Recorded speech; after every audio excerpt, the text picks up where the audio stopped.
첫 소식입니다. 오미크론 관련 확진자가 연일 가파른 증가세를 보이고 있는 가운데 설 연휴를 마치고 일상으로 돌아온 첫날, 우리의 방역 대응 체계도 한층 달라졌습니다. 네, 검사부터 확진, 증상에 따른 치료까지 지금까지와는 상당 부분 다른 점이 많습니다. 이정화 기자가 전해드립니다. 코로나19 검사 체계가 고위험군 중심으로 개편됐습니다. PCR 검사를 무조건 받지 않는다는 게 가장 큰 변화입니다. 60살 이상 고령층이거나 요양병원 등 취약시설 종사자를 비롯해 밀접 접촉한 역학 연관성을 따지고 의료진 소견이 있을 때만 PCR 검사를 받을 수 있습니다. 고위험군이 아닐 경우에는 자가검사 키트를 이용한 신속 항원 검사를 하고 양성이 나왔을 때 PCR 검사로 최종 진단을 하게 됩니다. 선별진료소를 비롯해 임시선별진료소에서는 3일부터 자가검사 키트를 이용한 검사를 시작했고 약국에서도 개인용 검사 키트를 판매하고 있습니다.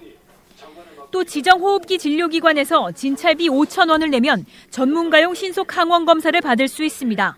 PCR 검사 우선순위 대상자는 선별진료소 방문 시에 반드시 신분증, 격리통지서, 입원 확인 문자 등 증빙 자료를 지참하셔야 합니다.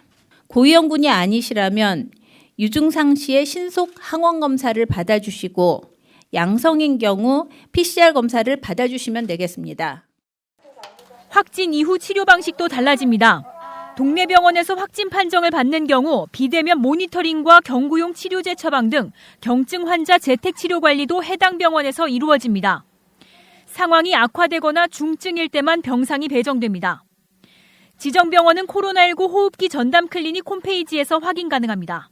신속항원 검사에서 음성이 나왔다고 해서 다 안심하지는 마시고 마스크 착용이라든지 이런 방역 수칙을 반드시 준수할 것을 좀 당부를 드리고요. 그리고 혹시 증상이 있는 경우에는 호흡기 클리닉이라든가 이런 의료기관을 방문해서 진료를 받으실 것을 당부를 드립니다.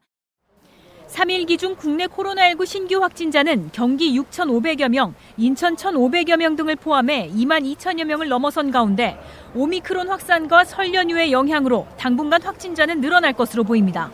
헬로티비 뉴스 이정아입니다.